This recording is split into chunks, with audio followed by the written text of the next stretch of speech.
أعوذ بالله من الشيطان الرجيم بسم الله الرحمن الرحيم بسم الله الرحمن الرحيم الحمد لله رب العالمين الصلاة والسلام على محمد وعلى آله وأصحابه أجمعين السلام عليكم ورحمة الله وبركاته Robbimiz Alloh taoloni fazli karami bilan Tafsir Muyassar kitobidan Baqara surasidan o'qib o'rganib ketayotgandik. Bugungi yetgan joyimiz Baqara surasining 84-oyatidan toki 88-oyatigacha. A'udzu billahi minash shaytonir rojim. Bismillahir rohmanir rohim. وإذ أخذنا ميثاقكم لا تسفكون دماءكم ولا تخرجون أنفسكم من دياركم ثم أقررتم وأنتم تشهدون. Bir-biringizlarni qoningizni to'kmangiz va diyorlaringizdan bir-biringizni chiqarmangiz deb sizlardan ahd va paymon olganimizni eslang. So'ngra sizlar iqror bo'ldingizlar va sizlar guvoh bo'ldingizlar. واذكروا يا بني إسرائيل حين أخذنا عليكم عهدا مؤكدا في التوراة يحرم سفك بعضكم دم بعض وإخراج بعضكم بعضا من دياركم. Ey Bani Isroil, ba'zingizni qoningizni ba'zingiz to'kishlikni harom qiladigan va ba'zingizni diyorlardan chiqarib yuborishlikni harom qiladigan Tavrotda ta'kidlangan ahdni sizlardan olgan paytimizni eslang. Summa i'taraftum bizalika. Keyin sizlar mana buni e'tirof qildilaring, ya'ni tan oldilaring.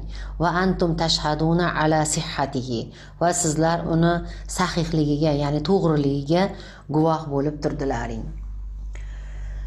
Bu ishlar, ya'ni bu ahd va paymonlarda bo'lgan davri Musa alayhissalom davrlarida bo'lgan. Endi Muhammad sallallohu alayhi vasallamning davrlarida, endi bu Qur'on payg'ambar sallallohu alayhi vasallam davrlarida nozil bo'ldi. Payg'ambar sallallohu alayhi vasallam davrlarida ular ota-bobolarini xatosini takror qilmasliklari uchun tanbeh bo'lib nozil bo'lgan ekan.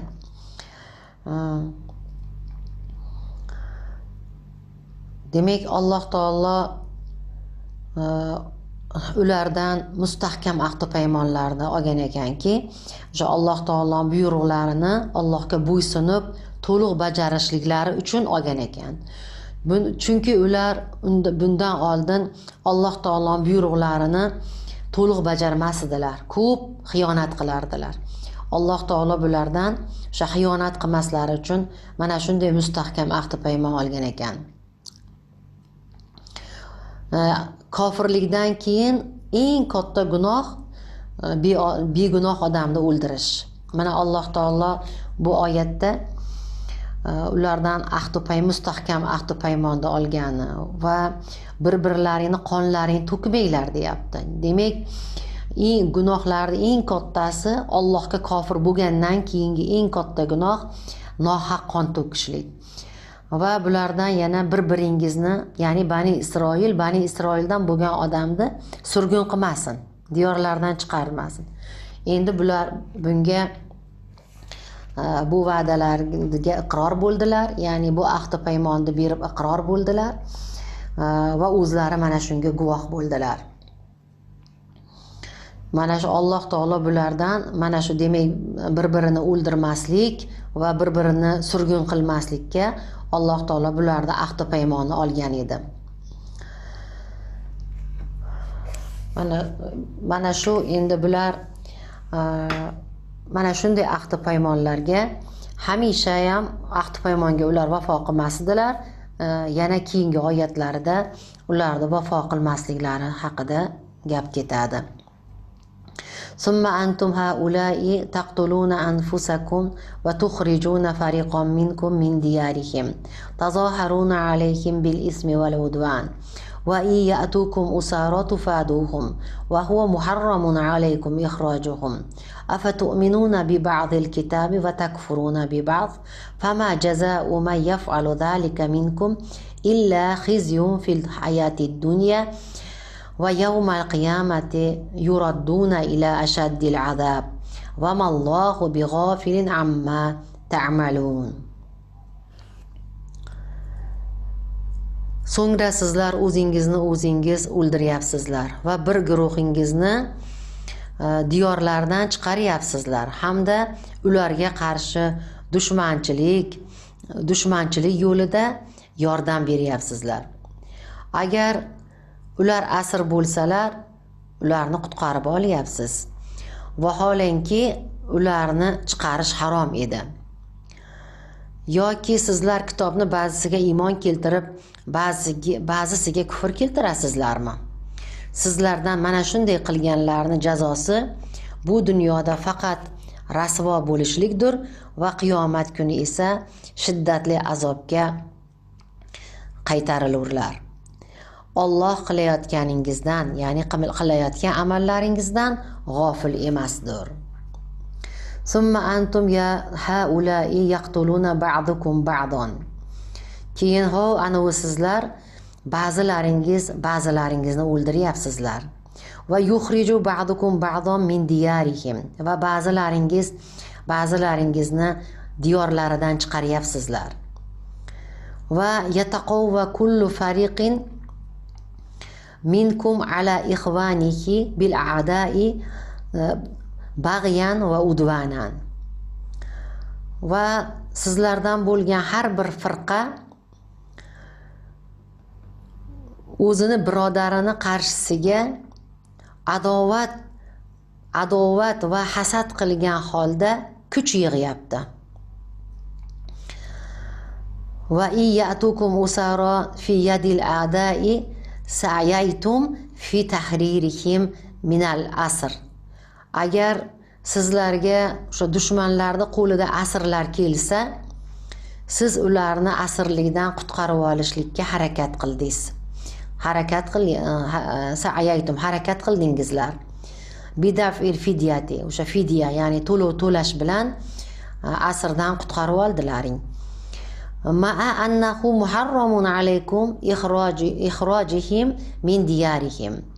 Mana shu bilan birgalikda sizlarga ularni diyorlaridan chiqarib yuborishlik harom edi.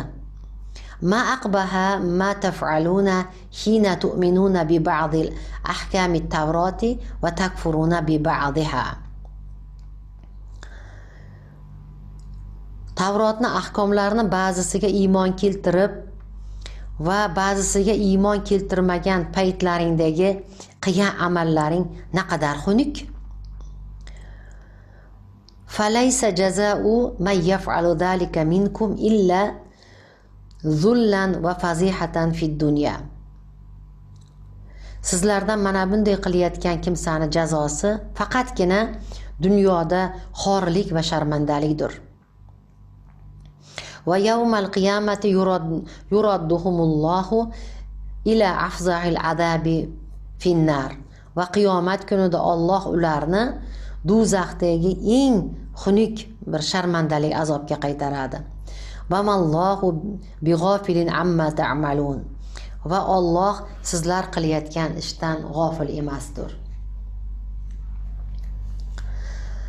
Demak, Yahudi qabilalari o'zlarini o'rtalarida ahd va paymon bo'lgan arab qabilalari bilan birlashib ikkinchi tomonga urush qilishardi. Demak, Yahudiylar bularga Yahudiyni o'ldirishlik, Yahudiyni surgun qilishlik harom qilingan.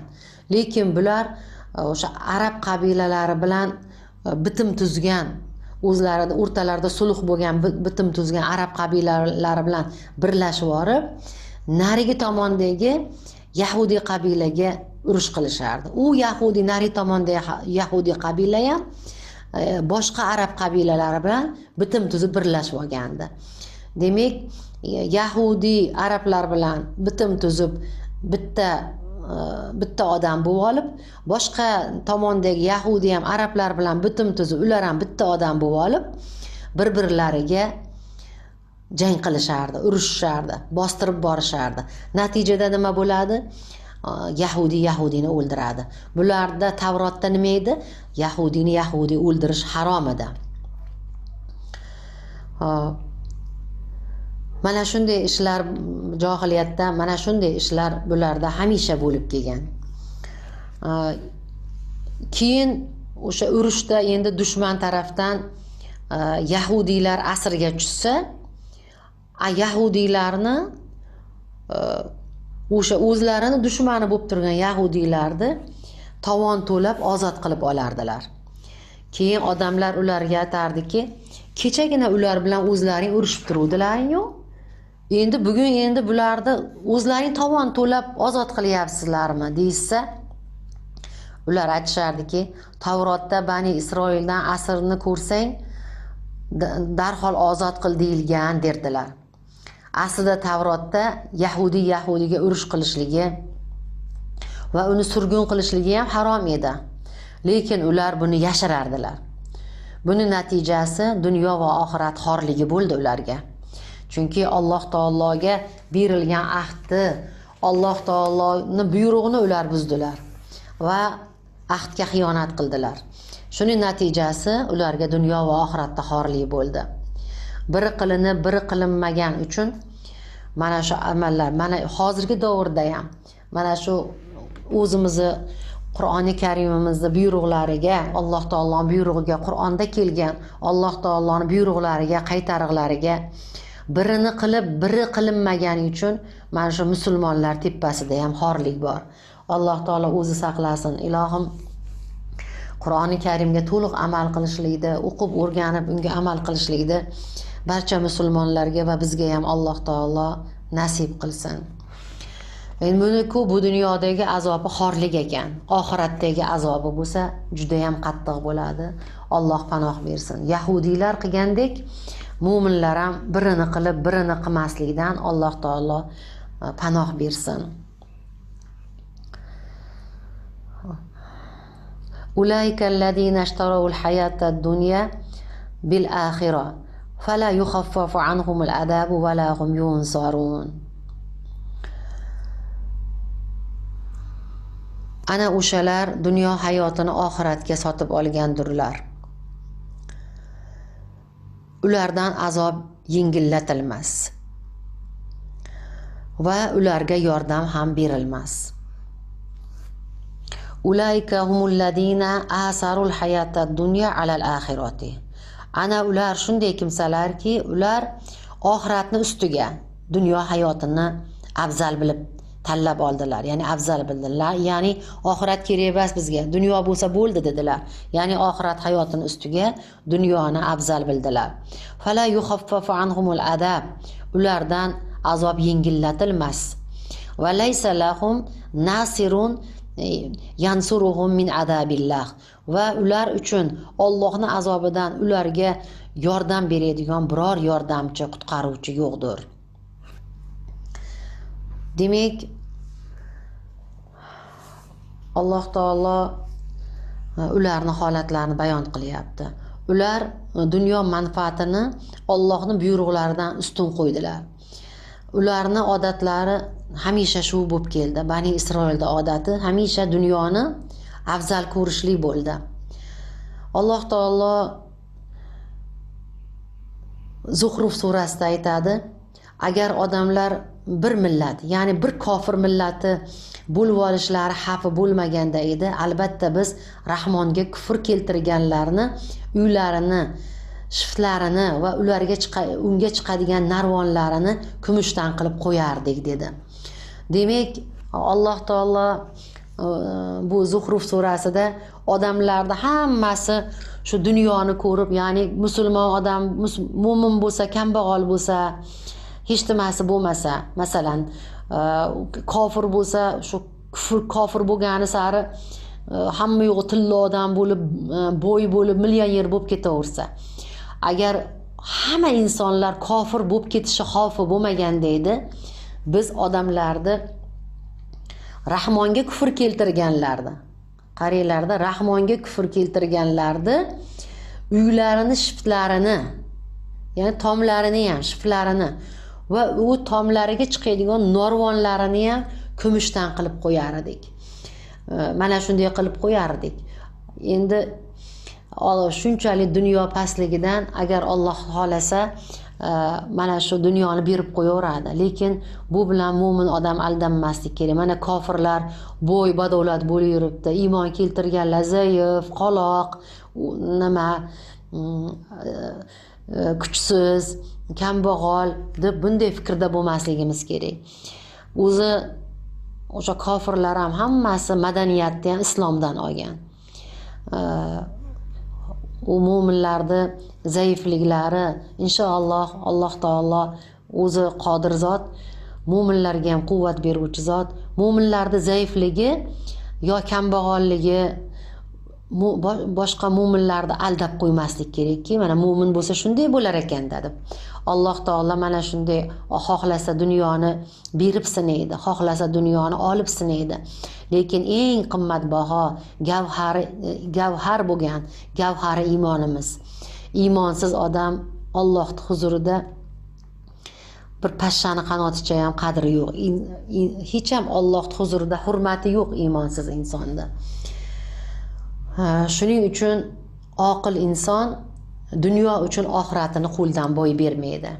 Mana Bani Isroilda Alloh taolo ular dunyoni afzal bilganlari, oxiratni dunyoga alishtirib yuborganlarini Alloh taolo aytayapti. Alloh taolo bunday bo'lishligidan panoh bersin. 87-oyat. وَلَقَدْ آتَيْنَا مُوسَى الْكِتَابَ وَقَفَّيْنَا مِنْ بَعْدِهِ بِالرُّسُلِ وَآتَيْنَا عِيسَى ابْنَ مَرْيَمَ الْبَيِّنَاتِ وَأَيَّدْنَاهُ بِرُوحِ الْقُدُسِ أَفَكُلَّمَا جَاءَكُمْ رَسُولٌ بِمَا لَا تَهْوَى أَنْفُسُكُمُ اسْتَكْبَرْتُمْ فَفَرِيقًا كَذَّبْتُمْ وَفَرِيقًا تَقْتُلُونَ. Va darhaqiqat Musoga kitobni berdik va uni ortidan payg'ambarlarni ketma-ket, ya'ni paydarma-pay yubordik. Va Iso bin Maryamga ravshan mo'jizalarni berdik va uni Ruhul Qudus, ya'ni Jibril bilan qo'llab-quvvatladik. Har qachon payg'ambar sizlarni havoyi nafslaringizga yoqmaydigan narsani keltirsa, mutakabbirlik qilib, ba'zilarini yolg'onga chiqarib, ba'zilarini o'ldirib yuboraverasizlarmi?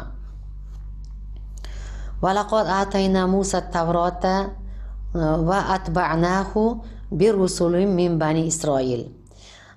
Dar haqiqat biz Musoga Tavrotni berdik va unga Bani Isroildan bo'lgan payg'ambarlarni ortidan ergashtirdik. Va atoyna Isa ibn Maryamal mu'jizatil vazihat. Va biz Iso bin Maryamga ochiq ravshan mo'jizalarni ato qildik. Va qawwaynahu bi Jibril alayhissalom, va uni Jibril alayhissalom bilan uni quvvatladik.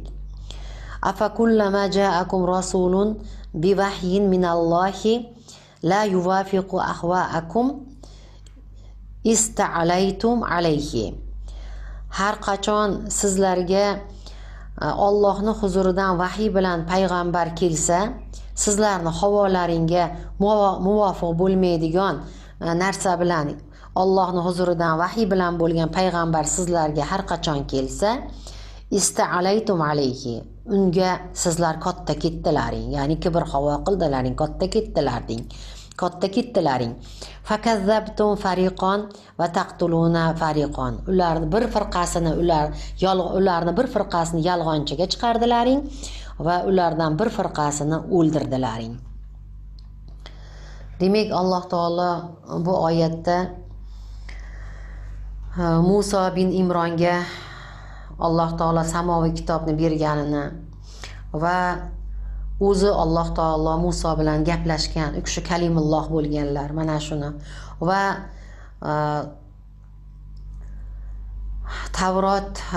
Tavrot kitob holatda tushgan ekan, butun kitob holatda tushgan ekan. va Muhammad sallallohu alayhi vasallamga esa Qur'on oyatma oyat tushgan ekan. O'sha Muhammad sallallohu alayhi vasallamga oyatma oyat tushganidek, Tavrot ham Musa alayhissalomga oyatma oyat tushmagan ekan. Butun holda birato'la kitob holatda Alloh taolo tushirgan ekan. Rasullar Musodan keyin to Iso alayhissalomgacha paydarpay kelishgan ekan. Payg'ambarlar o'sha Alloh taolo o'sha Musodan keyin to Iso alayhissalomgacha ham payg'ambarlarni ketma-ket arqama-arqa jo'natib turgan ekan. Davud va Sulaymon alayhissalomlar ham Muso alayhissalomdan keyin kelishgan. Ular ham Bani Isroildan bo'lishgan. Davud bilan Sulaymon alayhissalomlar Isodan oldin kelganlar. Ruhul Qudusni jumhur ulamolar Jibril deb aytishgan ekan.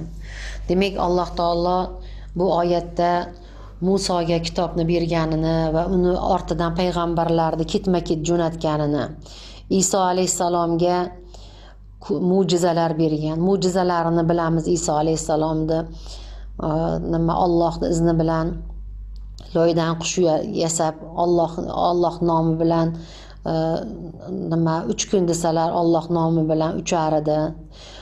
Yana shu teri kasalliklarini davolardilar, tug'ma ko'rlarni ko'zini ochardilar. Yana qator Alloh taolo bir ajoyib mo'jizalarni u kishiga bergan edi.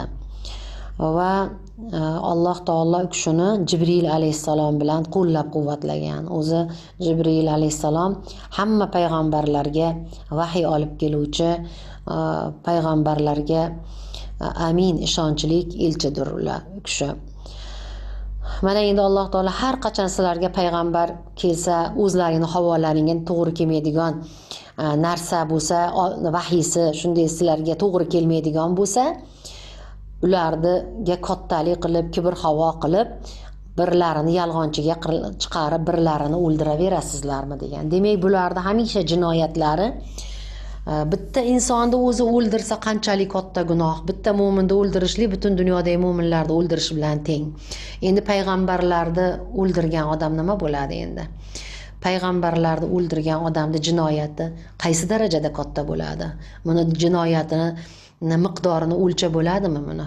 Alloh taolo bularni juda azobini qattiq qildi o'shan uchun.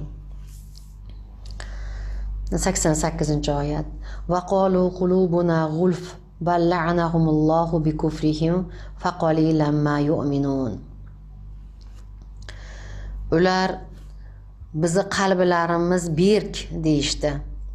Ya'ni qulflangan, berk deyishdi. Yo'q, unday emas. Kufrlari sababli Alloh ularni la'natlagan. Bas ularda ozginalaridan boshqalari iymon keltirmaslar yoki bas ozginalarigina iymon keltirurlar. Faqala banu Isroil li nabiyillahi va rasulihi Muhammadin sallallohu alayhi va sallama qulubuna mughattatun. Bani Isroil Allohning payg'ambari va uni rasuli Muhammad sallallohu alayhi va sallamga bizi qalblarimiz g'iloflangan dedilar.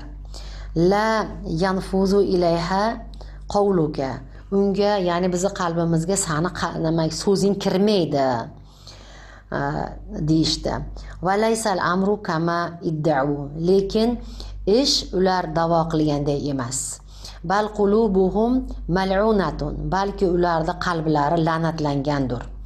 Matbu'un alayha. Uni ustiga muhr qo'yilgandir. Va hum matruduna min rahmatillahi bisababi juhudihim.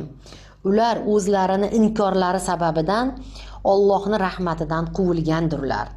Fala yu'minuna illa imanan qalilan la yanfa'uhum.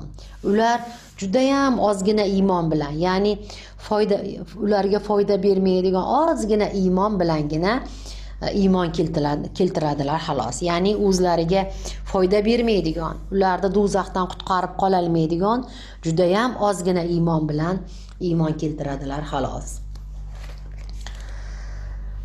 Xo'p. Endi bular bu gaplari bilan, ya'ni qalbimiz g'iloflangan, qulflangan, deb gapirishlari bilan, bu gaplari bilan ular bizni qalbimiz ilmga to'la. Muhammad aytayotgan gaplar unga ortiqchalik qiladi. Unga sig'maydi bizni qalbimizga. Endi qalbimiz to'la ilm. Endi undan oshig'i bizga kerak emas, bizga sig'maydi endi. Deyaptilar bular gaplar bilan. Ya'ni mana shu qalbimizdagi narsalar, qalbimizdagi ilmlar mana shu haq. Bundan boshqa ortiqchasi haq emas. Biz uni qabul qilmaymiz deganlari mana shu. Ya'ni qalbimizga boshqasi sig'maydi, qalbimizdek deganlari mana shunaqa bunda kibr havo qilib, ichi to'la ilm qalbimizda. Bundan boshqasi chiqmaydi, sig'maydi endi. Haq bilan to'lgan ichi nima qalbimiz. Qolgan narsa nohaq. O'shaning uchun bizning qalbimizga kirmaydi deganlari. Balki ularni gapini Alloh taolo yolg'onga chiqardi. Ularni Alloh taolo qalblarini la'natlab qo'ygan. Alloh ularni la'natlagani uchun ular Allohni rahmatidan uzoq bo'ldilar. Alloh taolo ularni la'natlagani uchun ularning qalblariga yaxshilik kirmadi. Ular o'zlarini qalblarini pok deb o'yladilar. Lekin ularning qalblari eng nopok, Allohga va rasuliga bo'ysunmagan, iymon keltirmagan nopok qalbdir. Alloh taolo panoh bersin mana shunday bo'lishlikdan, o'zimizga ham, zurriyotlarimizga ham, barcha mo'min-mo'minalarga. Allohumma aizzal islama val muslimin va azilla shirka val mushrikin. Subhanaka Allohumma bihamdik nashhadu an la ilaha illa anta nastaghfiruka va natubu ilayk. Assalomu alaykum va rahmatullohi va barakatuh.